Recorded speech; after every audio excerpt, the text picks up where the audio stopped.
അതെ, ഇവിടെ ഈ പണ്ടത്തെ ബെഞ്ചുണ്ട്, ഇച്ചിരി പൊക്കം കുറഞ്ഞിട്ട് നീളമുള്ള ബെഞ്ചില്ലേ തലയുടെ, അതുണ്ട്. അതിപ്പോ ഉപയോഗിക്കുന്നത് എന്തിനാന്ന് വെച്ചാൽ മാറാല അടിക്കാനൊക്കെ നമുക്ക് എത്താത്തടത്ത് കയറി നിൽക്കാനൊക്കെയാണ് ആ സാധനം ഉപയോഗിക്കുന്നത്. എനിക്കിപ്പം 105 കിലോയോളം എനിക്ക് തൂക്കം വന്നായിരുന്നു. അപ്പം ഞാൻ ജിമ്മിൽ പോകാൻ തുടങ്ങിയതാണ്. അപ്പൊ ജിമ്മിൽ പോയിട്ട് തൂക്കം കുറയ്ക്കാനായിട്ടുള്ള പരിപാടികൾ നോക്കിക്കൊണ്ടിരിക്കുന്ന സമയത്ത് എന്നും രാവിലെ ഞാനിങ്ങനെ ഒരുങ്ങി കെട്ടി പോകും. ഇത് കാണുമ്പോൾ എന്റെ അമ്മായിമ്മയ്ക്ക് ഒരു ചൊറിച്ചിൽ തുടങ്ങുന്നുണ്ട്.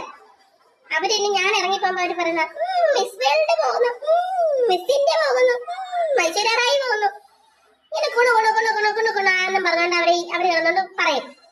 ഒരു ദിവസം ഇതുപോലെ ഇവര് ആ മുറ്റത്ത് നിന്നുകൊണ്ട് ഈ ബെഞ്ചിന്റെ അറ്റത്ത് കയറിയുന്നുണ്ട്, ആ തുമ്പത്ത് കയറിയുന്നുണ്ട് ഇവർ മാറാൻ അടിച്ചോണ്ടിരിക്കുകയായിരുന്നു. ഇവരാണെങ്കിൽ ആകെ 38 കിലോയേ ഉള്ളൂ. അത് എന്റെ തെറ്റല്ല.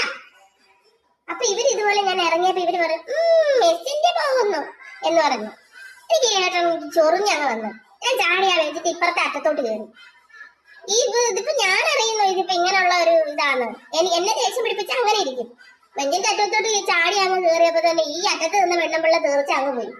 ഇവര് തെറിച്ച് പോയി വീണത് തെങ്ങൻചോട്ടില്. ആ തെങ്ങൻചോട്ടിലോട്ട് വിട്ട് മൂക്കും കുത്തി വീഴുകയും അതിന്റെ മണ്ടയ്ക്കൊന്ന് ഒരു തേങ്ങ വന്ന് ഇവരുടെ മുതുകത്ത് വീഴുകയും ചെയ്തു. എന്റെ പൊന്ന് ദൈവമേ, ഇവിടെ ഒരു കുടുംബകലകം അങ്ങ് നടന്നു.